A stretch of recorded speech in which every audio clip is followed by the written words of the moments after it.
Devon Nicholson here from the HANNIBAL TV, and I'm very honored to have Barbara Goodish on the show, who is Bruiser Brody's wife, actually. And he's a big hero of mine, so I'm very honored to have her here. The Triumph and Tragedy of Wrestling's Rebel is the name of the book, right? Brody, yes, it certainly is. And in the book, you go over how you met, but do you want to just tell the fans a bit about that? Well, to write the book, it was a very hard decision because I didn't know that there were so many untruths out there about him. And I went to visit my son. This is before computers. And I didn't have a computer. He had just got a computer, so I went to visit him. And he said, "Mom, put in Bruiser Brody.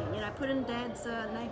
I put his name into this old-fashioned computer, the old days when they were so big. And all the untruths that came out about him, I could not believe what people were writing about him. There was nothing that I could see that was being very truthful.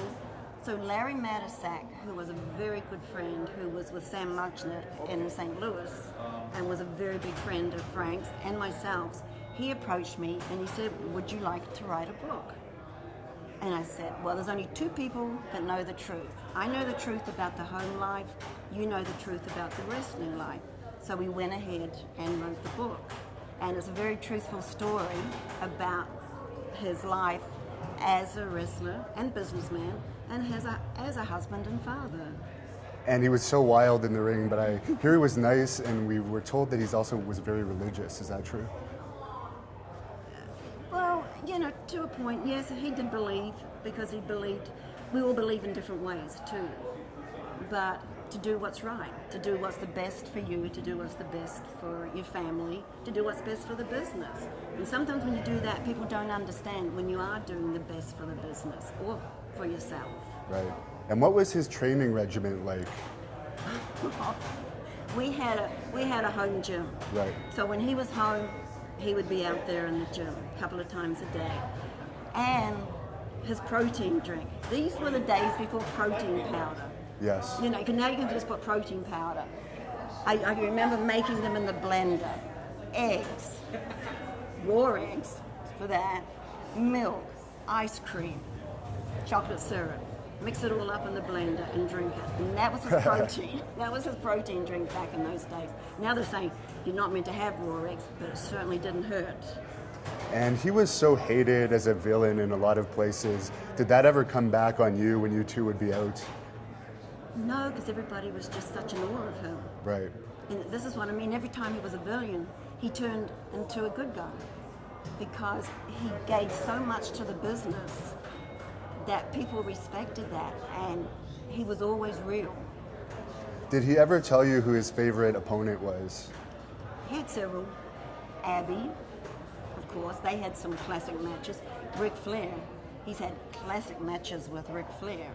So I think maybe those two, plus a lot in Japan. I mean, he was over in Japan so much that there was a lot of good workers over there too that he enjoyed working with. Was that his favorite place to work?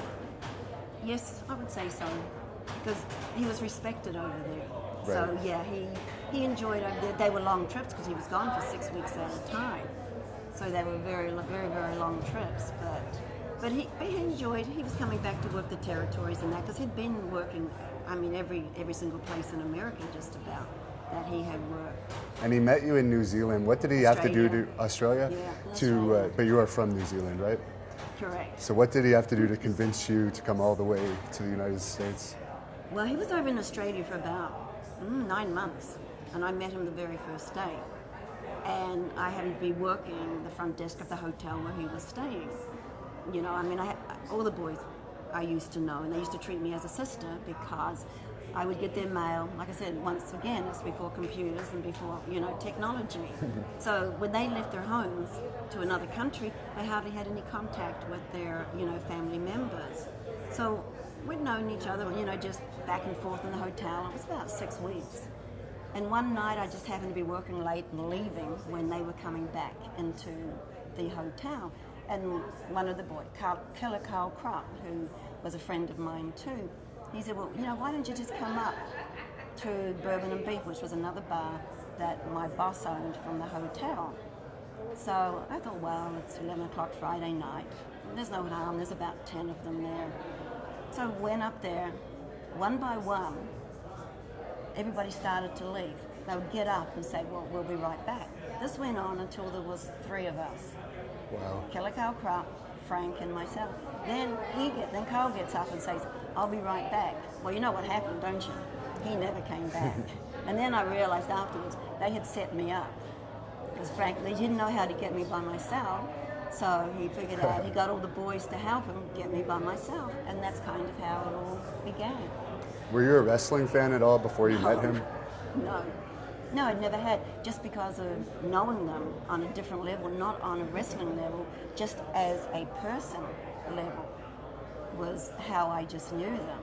And then after 9 months there, he came home one night and said, I'm going back to the States. And the next day, and I thought this was okay, goodbye, it was nice. And he had just been paid, and he put this pile of money on the table and said, I would like you to come with me. No promises, no nothing. It wasn't like, I'll do this or anything like that. But I knew, because he was always very careful with his money, that when he put that money on the table, that's all he had to do. Just because of the fact, I could have kept the money and stayed behind. But he trusted me, and I trusted him, and I ended up here, and here I am still. And you brought up that you still keep in contact with Terry Funk. Was Funk and Brody close friends? They went, especially Stan. Stan is probably my best friend. Oh, you're Terry too. Yeah. But you have to remember that these ones all knew West Texas State. Oh, that's right. Stan played with. They all went to West Texas State, and that's how they all met. And think about that. That's been, wow. When they were playing football, they all met each other. The Funks and Stan and Frank. So they go back a long way. And towards the later years before he passed away, was there any talk with him in WWE? I know he was in WWE in earlier years, but that was always a big question from fans, if there would have been interest in bringing him in against Hogan or something. He was talking, especially Vince Senior, because, they were talking. I would say he would have eventually gone back to the WWE. But he enjoyed his independence and he enjoyed Japan, he enjoyed his independence, he enjoyed being his own man. Because the match that everybody wanted back in those days was Beauty and the Beast, Frank and Hulk. Right. Bruiser and Hulk. That was a dream match that everybody wanted, and that would have been the match that would have been. And people still talk about it to this day. They still talk about it. So that would have been what it would have been. And that there were talks, yes. He would have gone back to the WWE, I'm sure about it, eventually. And I just have to ask you, everyone knows about the tragedy, so we won't get into that too much, but did you ever consider any legal lawsuit against the Colognes or the company that he was working for at the time? People wanted me to, but this was in Puerto Rico. And because of everything that happened, it wasn't worth going through that, because nothing would have happened. And it would have been hard to collect, I guess. And it would have been too hard mentally and physically. Sometimes in life you have to let things go, because otherwise it will just drive you crazy. Right. And did you ever imagine that all these years later people would still talk about it as much as they do? I am flabbergasted, just because of the fact, through Facebook, he has his own Facebook page. Yeah. Bruiser Brody, hardcore before hardcore. So he's got his own Facebook page. People still message me today, and like here, everybody comes up, oh, I know your husband, I remember a match of your husband. And a lot of them were just kids. But a lot of them now, because of YouTube, are watching his matches on YouTube. It's very accessible. And he's having fans that were hardly even alive when he was alive. This is 28 years. Last Sunday, the 17th, was 28-year anniversary. And he was pretty smart too, wasn't he? Because he worked behind the scenes. He was into the video editing side of things as well, I understand. Oh, he treated it like a business. It was a total business to him. And he never lost sight of who he was. He had the character, Bruiser Brody, and then there was Frank Goodish. Well, when he was home, he was Frank Goodish. When he was on the road, he was Bruiser Brody. And he never knew, he never let those two intertwine. But sometimes when people create a character, they forget who they are. So they become the character, which is not really good. They forget who like their Bret real Hart, selves. for example. Yeah, they forget who their real selves are. So, no, he always kept things very, very separate. I see. And did your son ever consider following his footsteps? Maybe if things had turned out different, it would be like a lot of these legends that have their children wrestling. You know, you have a lot of the legends that Ric Flair, Tully, you know, so that one of their children have followed the footsteps. But Dusty Rhodes, I mean, there are so many of them. So no, he just remembers. You have to remember he was 7 years old. That's what he said. If things had been different, who knows? Where can we follow you? I know you have a Facebook page, Barbara Goodish. Send me a message. Because always like, you know, anyone send me a message. Bruiser Brody Hardcore before Hardcore. If anyone is interested, this group is incredible. I see photographs that I have never seen before. There's a lot of Japanese photographs on there. And at least they asked me if I would keep an eye on the page, so I make sure that it's kept clean. Right. You know, but it's a great page, even for me, to know when people post things and to see him in Japan, you know, being in a park or being on a boat, being with. There's a lot of photographs of him and Jimmy and Stan. There's a lot of photographs of him and Stan.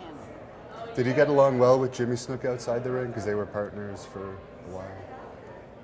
I think so. That's some of the other good matches that he had. Yeah, they had great matches together. And in that book, it also, you're talking about pictures. There's a lot of great pictures in there, some of your family and his wrestling career. And it goes into more detail about your personal life, as well as St. Louis, all the big places that he worked, Puerto Rico, Japan. So if they want to purchase the book, Bruiser Brody, The Triumph, and The Tragedy. Triumph and Tragedy. Of Wrestling's Rebel. There you go. Hard to remember when you're standing next to the man's wife. You're at a little bit of awe. And where can we buy that book if someone wants to pick it up? I think it's eBay, as you can buy it, and I know it's digital. And then if somebody really is interested, they can send me a message, and I can send them a copy. They can, you know, I can sign it and send them a copy. And finally, just to wrap things up, is there any message you'd like to tell all the great fans out there of your husband? Well, I just want to say that without you fans, there wouldn't be a wrestling business. You don't realize how much they really appreciate you coming to the matches. And I know with Frank Bruiser, he always wanted to give you fans the best night of your life. So we thank you. Thank you very much. Thank you.